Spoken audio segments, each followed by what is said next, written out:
네, 다음은 인슐린에 대해서 말씀드리겠습니다. 여러 종류의 인슐린이 존재하는데요. 인슐린은 이제 작용 시간에 따라서 분류를 합니다. 초속효성, 속효성, 중간형, 지속형, 혼합형. 초속효성, 우리가 일반적으로 알고 있는 인슐린은 레귤라 인슐린이죠. 그 인비보에서 팬크레아스에서 나오는 인슐린이 레귤라 인슐린이 되겠고, 이거는 이제 지속 시간이 보통 6시간 정도 되고 식사하기 30분 전에 주사를 해야 혈당 올라가는 시간하고 맞출 수 있다 그랬고요. 그것보다 더 빨리 작용하는 게 초속효성 레피드 액팅입니다. 인슐린 리스프로, 아스파트, 글루리진 이런 것들은 효과가 빠르기 때문에 식사 직전에 주사를 해도 되고, MPH는 중간형으로서 지속 시간이 한 12시간, 14시간 정도 되고요. 그거보다 더 지속 시간이 긴 거는 지속형이라고 합니다. 여기 보면 이제 지속형 중에서도 가장 긴 게 데글루덱이고 그 다음이 글라진 U300. U300이라 그러면 일반적인 글라진 U100을 3배로 농축한 겁니다. 이렇게 농축하게 되면 지속 시간이 길어지거든요.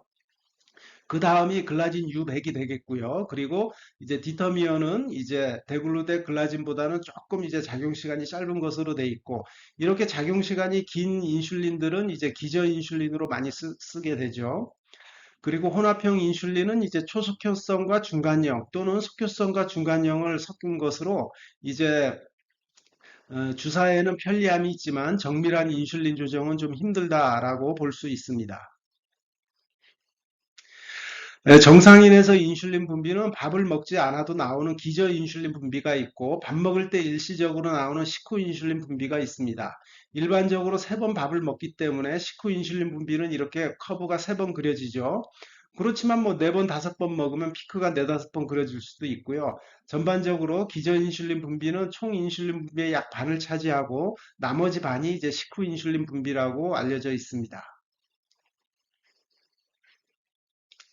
그래서 밥을 먹지 않아도 이제 올라가는 혈당을 잡는 게 기저인슐린 분비인데 이 기저인슐린을 대체하는 인슐린이 중간형이나 지속형 인슐린으로 쓰게 됩니다. 과거에는 NPH 중간형을 많이 썼는데 이거는 약간의 피크가 그려지기 때문에 저혈당이 가끔 발생하는 단점이 있어서 최근에는 기저인슐린으로 이제 지속형 인슐린을 사용하고 있습니다. 지속형 인슐린 중에서도 효과가 더 긴 데글루덱이나 글라진 U300이 더 유리하겠죠. 글라진 U100이나 디터미어도 지속형 인슐린으로 쓰고 있고요. 이러한 최근에 나온 지속형 인슐린들은 작용 시간이 일정하기 때문에 저혈당이 적고 하루 종일 효과가 일정하다는, 그래서 아이디어란 기저 인슐린으로 생각하고 있습니다. 밥 먹을 때 일시적으로 나오는 식후 인슐린 부비는 작용 시간이 짧은 속효성이나 초속효성 인슐린으로 대체를 하게 됩니다. 속효성 인슐린은 레귤라 인슐린이죠. 이거는 식사 30분 전에 주사하게 되는데 최근에 나온 초속효성 레피드 액팅 인슐린은 RI보다 효과가 짧기 때문에 식사 직전에 주사하면 되니까 식사 직전에 주사하는 게 30분 전에 맞춰서 주사하는 것보다는 훨씬 편하거든요.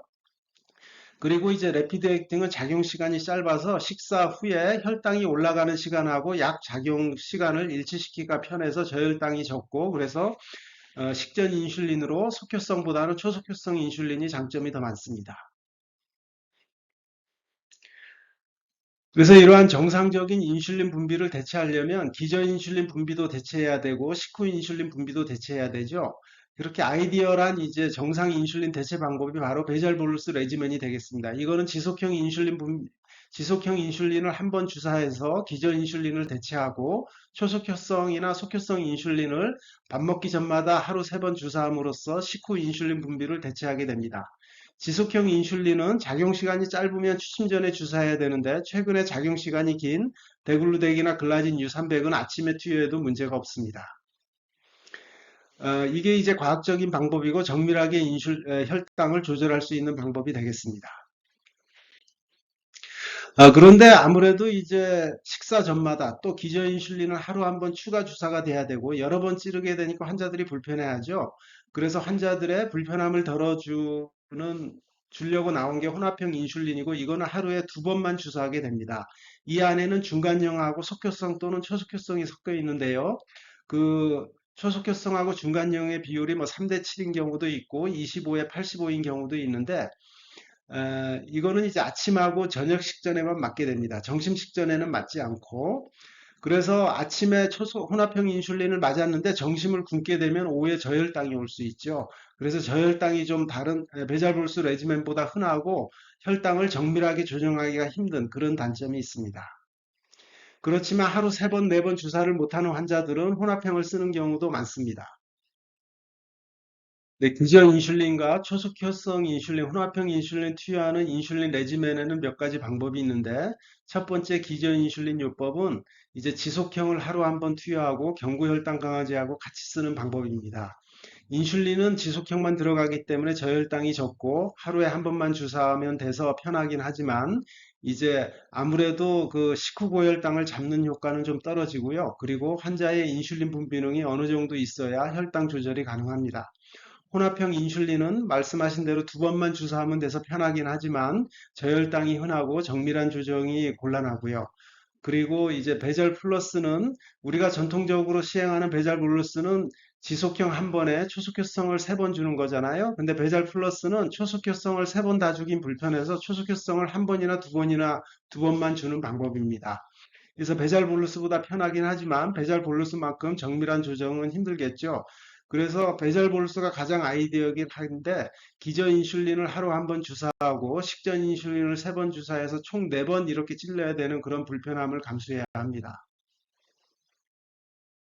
네, 그럼 인슐린을 언제부터 쓰고 어떤 순서로 쓸 거냐? 이것도 시대의 흐름에 따라서 변하고 있는데 그 전에 2019년 이전까지는 어떻게 공부했냐 하면요. 먹는 약을 쓰다가 실패하면 그러니까 3제, 4제 경구제를 쓰는데도 혈당 조절 기준이라 안 가면 인슐린으로 가는데 첫 번째는 베이잘 인슐린을 권고하고 여기 보면 화살표가 더 두껍죠. 기저 인슐린 한 번으로 안 되면은 이제 초속효성 두 번의 기저인슐린 배잘 플러스, 그 다음에 배잘 볼루스로 가는 방법을 일반적으로 권고하고, 뭐 혼합형이나 이걸 쓸 수도 있습니다.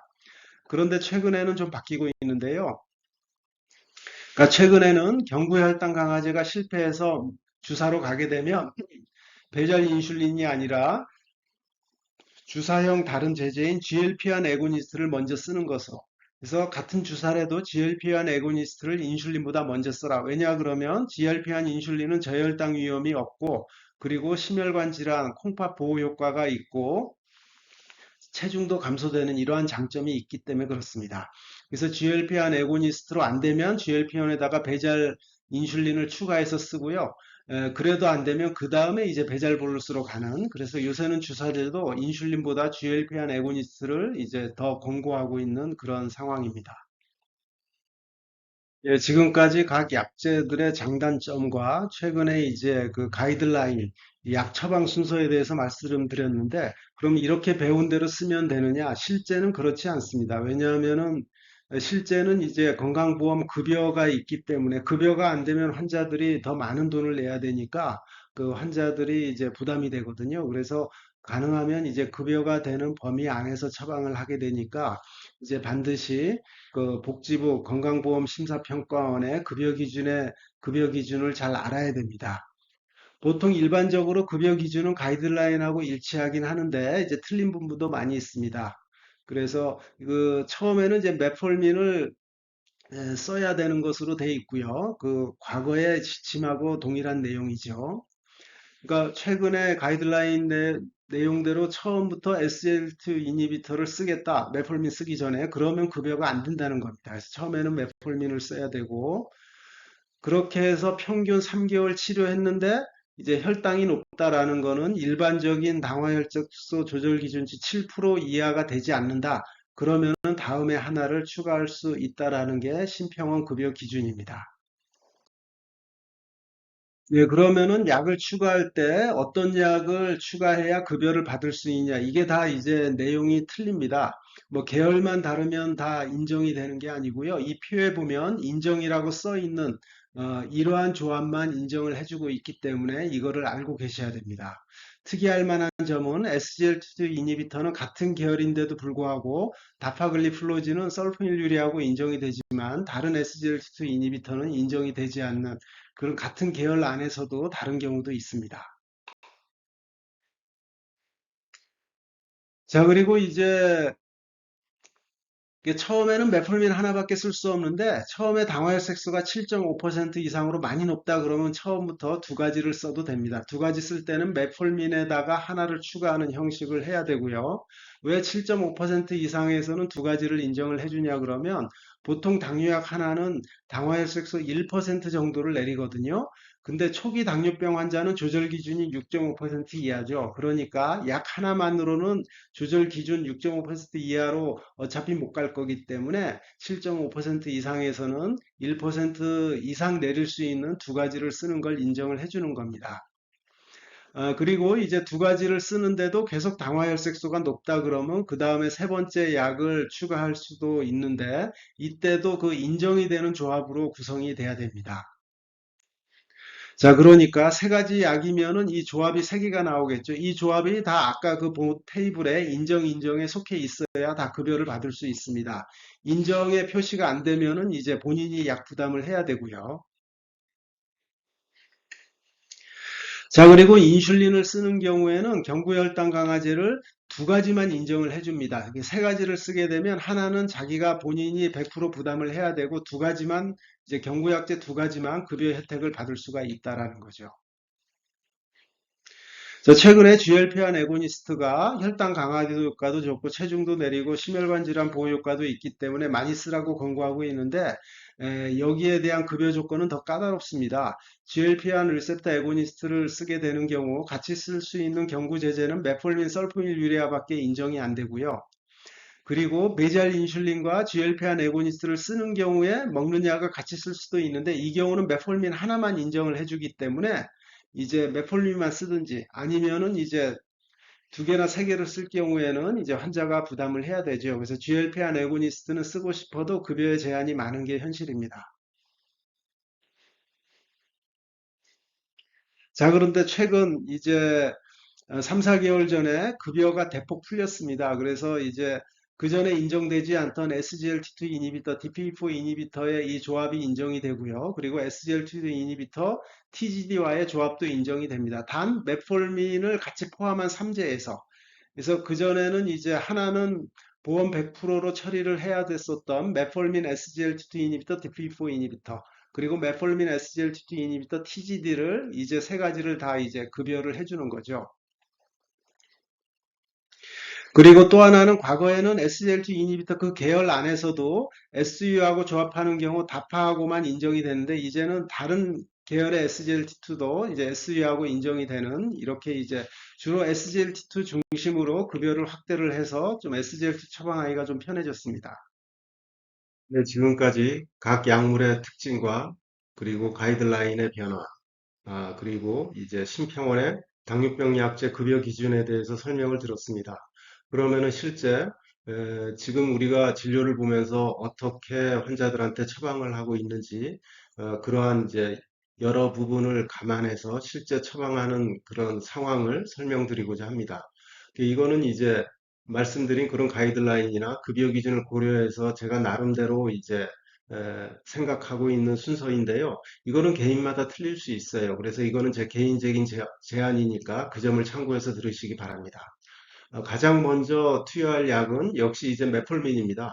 최근 가이드라인에 그 동반 질환에 따라서 약을 선택하도록 돼 있지만 아직은 급여가 메폴민만 인정을 해주기 때문에 그래도 급여를 받아야 되겠죠. 그래서 메폴민을 먼저 쓰고요. 그 다음에도 조절이 안 되면은 DPE4 이니비터 또는 SL2 이니비터를 추가하는 것으로. 왜 굳이 이 두 약이냐 그러면 다른 당뇨병의 약제에 비해서 장점이 많기 때문에 그렇습니다. 일단 주사가 아니라 먹는 약이고 DPE4 이니비터는 가장 안전하고 SGLT2 이니비터는 심장이나 콩팥 보호 효과를 가지고 있기 때문에 그렇습니다. 이렇게 두 가지로 조절이 안 되면 세 번째 추가한 거는 이제 두 번째 쓰지 않았던 그러니까 두 번째 DPE4 이니비터를 썼다면 세 번째 SGLT 이니비터를 처방하는 거고요. 두 번째 SGLT 이니비터를 썼다면 세 번째에서는 DP4 이니비터를 추가하는 거죠. 다른 약제에 비해서 장점이 많은 이 두 가지 약을 최대한 활용하는 겁니다. 그리고 세 가지로도 조절이 안 되면 바로 인슐린으로 갈 수도 있지만 실제 현실적으로 환자들이 이제 인슐린이나 주사제에 대한 거부감이 많기 때문에 먹는 약 네 종류를 이제 저는 권고하고 있고요. 이 네 종류를 쓸 때 네 번째 어떤 약을 쓸 거냐? 아무래도 DPE4 이니비터나 SL2 이니비터는 그 전에 다 처방했기 때문에 다른 약들, 뭐 SU나 TGD를 이렇게 추가하게 되고, 이 경우에는 이제 네 번째 추가하는 약은 환자가 100% 부담을 해야 되죠. 그래도 인슐린을 쓰는 것보다는 이 네 번째 먹는 약 100% 추가하는 거를 환자들이 원하는 것 같습니다.